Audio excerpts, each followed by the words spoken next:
down there. Yeah. So I think we'll just kick things Let's do off. it. Thank you so much for joining. We're with the International Dyslexia Association Oregon branch, and we have an amazing guest tonight from Decoding Dyslexia, Mr. Ross. Can you want to introduce yourself and Sure. let the audience know who you are? Yeah, sure. I am Ross Faulkenberg, and I am the president of the board for Decoding Dyslexia Oregon. And I'm also a teacher and a reading tutor at Edison High School in Southwest Portland. And I'm super honored to be here with Jared and also to talk about dyslexia and to support the Oregon branch of IDA, who's been a really powerful and important resource in my journey in learning about dyslexia and literacy instruction. So thank you for having me. Well, thank you so much for taking the time. We know you have a busy schedule, and we appreciate you being here tonight. Can you tell our audience what Decoding Dyslexia does and kind of some of the initiatives and things? Because it's I feel like we have this amazing partnership Yes. with these two organizations. So it'd be great if everyone could kind of just get a little bit of the lay of the Yeah, land from what decoding does. absolutely. So I definitely stand on the shoulders of the folks who started Decoding Dyslexia, which the founders are all parents of students who have dyslexia and struggle to get access to quality instruction and resources, or even being recognized and having the school say dyslexia. And so it was born out of parents advocating for their children. But what we do is we raise awareness about dyslexia, and we also advocate for legislation with other partners as well. We advocate for changes on a systemic level or at a systems level within the university teaching prep programs and also within districts. And in addition to that, we have all sorts of webinars that we do for not only parents, but also for educators who are trying to learn more about what dyslexia is, and often just general literacy instruction, best practices, structured literacy approaches. And in addition, we also have something called the Kids Network, which is a really great thing, which is a big part, I think, about what you do with IDA, which is sort of build community within the dyslexia community. And so there's a Kids Network where kids get to come together and not feel the stigma, kind of meet students and other friends who are dealing with some similar things that they are in school and outside of school as well. So it's really great to have that peer support system there. And in terms of the impact that Decoding Dyslexia has had, they were a big player in getting some of the important legislation passed that requires early screening in schools, in addition to having that at least one teacher trained per school in dyslexia, in or around dyslexia. And so we're continuing to try to push even further to try to empower parents, but also empower educators especially to learn more about what dyslexia is, to learn what effective reading instruction is based upon the research, and how to deliver that to their students.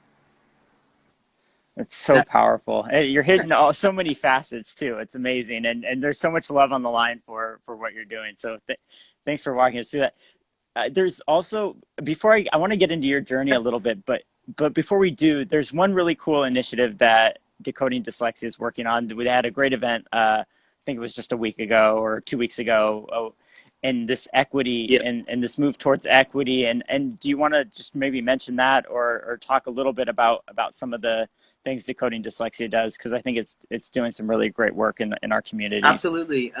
So that's definitely a big part of where we want to grow in terms of applying an equity lens to everything that we do as an organization, but also in terms of partnering with diverse communities and diverse organizations in Portland, in the community, or in Oregon as well.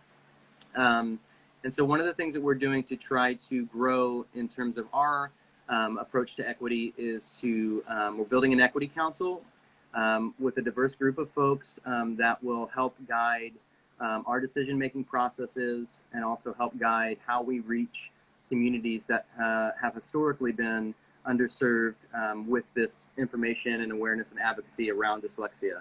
And it's going to be a challenging journey, I'm sure, to build trust with communities, but it's obviously a very important journey and important work that we think is going to, yeah, hopefully boost our reach in terms of how many students that students and families we reach. So yeah, that equity work is really important, I think, in any organization that's striving to improve literacy rates in our society, because as we know, there's so many disproportionate reading achievement levels based upon race and socioeconomic status. And so what we really want to do is build our organization to be better prepared to serve not only racially diverse families and students, but also those culturally and linguistically diverse students and families. And so, again, our first step is trying to self-reflect, look at our policies and practices, try to apply an equity lens there, and then also acknowledge that as mostly a white board, that we are going to have to be partnering and amplifying the voices of diverse communities around us to guide us in how to best do that work. So we're starting out on that journey and trying to learn as we go, as I know we all are, especially during this time. But again, I think that literacy and equity are really interwoven, and historically, you know, maybe we haven't done the best job of reaching all communities, but that's our new focus, and I think that a lot of organizations are hopefully moving in that same direction, and we can all continue to partner together to make that change. It's so powerful. Absolutely. I want to talk to you about how you got started in dyslexia education and where that passion comes from, because you're hitting it on multiple facets. So I need to know, like, where did that motivation come from? So I was raised by a mother who is still working in education. She's been a classroom teacher for 30 years, an administrator for over 20 years, and she's also been a literacy coach for districts. And so I grew up with a mother who obviously always gave me that understanding that education can serve as that great equalizer and can get to more equitable outcomes for all. And so that was sort of planted in the back of my mind. And as I started to, in my adult life, work with youth and teaching music mostly at first, I started to feel that drive and that understanding to be able to make change through educating others and advocating for others. But in terms of dyslexia, I really stand, again, on the shoulders of so many amazing folks at IDA, at Orbida, and also Decoding Dyslexia. While I was teaching music, I worked with a lot of kids who were neurodiverse and very wide range of learners, and through that became interested in special education. And so I called up my educator mother and said, I want to go into special education. And she says, well, you have to learn about reading instruction and dyslexia. And I said, okay. And so I essentially from there just tried to soak up as much information as I could. And through Lisa Lyon at Decoding Dyslexia and Lynn Lamping, who's on the Orbida board, and Danielle Thompson and Jane, I really have just been on this journey, continuous journey, in trying to learn more about reading instruction and dyslexia.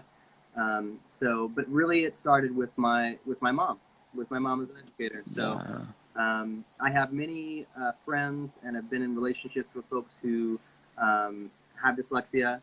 And so that has also impacted me and guided me in wanting to learn more about it and learn how to best support and lift up and empower those voices.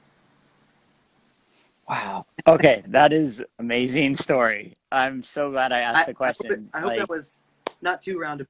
No, no, not at all. But like the fact that just having a parent that inspired you, and then to take the actions that you have and build the network and connections that you're doing within our community is just really powerful. And Danielle says, "Way to listen to your mother." She's still. My mom is okay. still training me. By the way, she's definitely very experienced and has had a lot of training. And she's actually about to become a letters trainer, which is the Louisa Moats modules. And so she's still schooling me to this day. That is impressive. Not fully ready to pass the torch yet. Then. So, okay, quick question before we jump back into dyslexia. Do you still play instruments, or Oh, are you a musician absolutely. yourself? Yeah, I mean, I'm not Oh, a musician that performs out in the community anymore, but I play piano, guitar, banjo, ukulele. I love making sounds, even with that's awesome. my partner's probably annoyed at me most of the time, but yeah, I still play all the time, every day.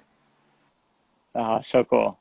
So, if you're just joining, we're with the International Dyslexia Association Oregon branch. We have Ross, who's the president of Decoding Dyslexia and is in education and clearly supporting dyslexia from the systemic standpoint as well as students in general. So, um, one of the questions that we keep getting from special education is what signs can people look for when they're trying just to help students with people with dyslexia, and what can they do? People maybe they aren't specially trained yet, but just what are there any kind of those symptoms that just stand out that could be helpful for identifying students?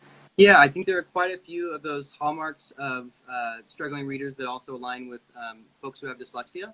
And often it's talked about with the struggle to decode single words, poor reading fluency, or accurate word reading.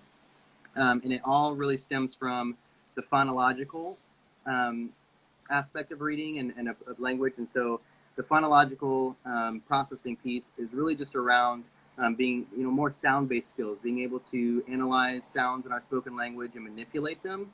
And that's really where folks with dyslexia tend to struggle. And so in terms of supporting students, I would say, a part of it is first learning about what dyslexia is and also what it is not. So I think some of those myths that are pervasive, that are out there still to this day, and I'm sure, Jared, you can probably attest to this, but folks throw out that, oh, that's my dyslexia, or I'm dyslexic, for just reversals, and that's a myth. It's not just reversals. Those persistent reversals can be a part of it, but it's not a vision issue. So learning what dyslexia is not is also important. And then I think as a teacher, as a special educator especially, I think that going about it in terms of how do you support that student and supporting their not only their academic skills, but their social and their emotional skills as well. So throughout your journey of, or any teacher learning about what dyslexia is and what effective reading instruction is, always keeping that in mind, that building that relationship with your student and making sure you're supporting their emotional and social well-being as well as their academic growth is important. And the interesting thing about dyslexia that I think sort of was a aha moment for me was it's really difficult to get a dyslexia diagnosis because of the resources that it takes to get that. It's very expensive, thousands of dollars. But what's Right. really cool is that whether or not you have the diagnosis or not, it's the same remediation process. It's good teaching. It's a teacher that understands the foundations of reading, and he understands the structured literacy approach, some of that multisensory instruction as well. So whether or not you have that clinical diagnosis or whether or not you've just been identified through assessments at school as struggling to read, the same teaching is going to be what you need to benefit your literacy growth. And some students might need more repetitions, but at the same time, it's that same structured literacy approach. So to cap my long answer here, I would say to any educator who's asking those questions is to start on your own learning journey and collaborate with folks in your school, in your district who have had training, and also reach out to these organizations such as Orbida or IDA or Decoding Dyslexia. That is how I learn, is by reaching out to other community members and learning from them. And so that's a long answer. I don't know if I'm giving a proper answer. But No, I think that's great. And just to recap, I mean, I think it's so important because uh, I'm someone who was diagnosed with dyslexia, and they first thought it was glasses that I needed in order to kind of rectify the problem, and that clearly didn't work in terms of what was needed. It's the intervention that you're talking yeah, about. But just to be on the lookout from those signs standpoint, I think is really helpful, and can give a lot of the teachers and educators who are following us an opportunity to learn more. So I appreciate you sharing that and your own journey with investigating what is needed. So I think that's just so important for people to take that initiative. And So lastly, I think what's really fun and really cool, I think, is to learn about how we learn language, how we learn to read as well. Just that whole continuum of development is fascinating, and it's not something that, when you go through our educational systems that you're exposed to as a student, but it's also not something our teachers are exposed to in teacher training programs. And so that's something that we really want to advocate for change at that level, so that teachers come out of university programs with at least a foundational knowledge of how we read, the science of reading, and that gives them at least a great starting point to support all their readers. It supports inclusion. They can differentiate within the same classroom more often than not. And so it's sort of supporting students' social and emotional well-being as well by providing them sound instruction. yes, and Jane Cooper, former president of Oregon Dyslexia Association. It's a journey, and yes. Uh, Here's a question on the line. The school district I work with is starting the school year online. Is that going to be a problem for students with dyslexia? I don't know that you can answer that, but maybe you have an opinion on some of the factors around online learning and during COVID. Yeah, I think it's definitely a difficult question to answer. It's a question that comes up, and I'm in a Master's of Special Education program at PSU, and it comes up in every single class. Obviously teachers who are in service, but also pre-service teachers who are maybe working as instructional aides. Everybody is uncertain how we're going to support our students, especially when you pull in the access piece. So obviously when we're all digital, who has access to the technology, but not just having a computer or an iPad or a tablet, but do you have internet service? And then beyond that, do you Huge. have parental support or supervision around you to help support you while you're trying to learn through a screen? And so I think that it's going to be really tough and telling soon when we get started, but I also think it's going to be a great learning process, so that digital learning can be a tool that we use for some students, and potentially provide more access to folks who are in geographically distant areas, and so forth and so on. But I do think that we can still support students with dyslexia and any of our learners through the digital learning process. It's going to take a lot of creativity and collaboration, and also an awareness the entire time of the students' social and emotional well-being, because this is an untold time, and grandparents, parents have never been through anything like this, and students have never been through anything like this. So preparing ourselves to know that we're going to have to be creative and diligent, and trying to adapt any of our sound instruction methods to the online forum. And there's a lot of resources that are coming out. A lot of folks are banding together online. So I think it is absolutely possible to support with dyslexia still through an online learning platform. And if folks are Wow. interested in learning more about resources, feel free to reach out to myself, or also Decoding Dyslexia or BIDA. Both have COVID-19 resource pages up there, and that can be a good starting point as well. Yeah, I think it's going to take a community effort to support all of our learners throughout this time.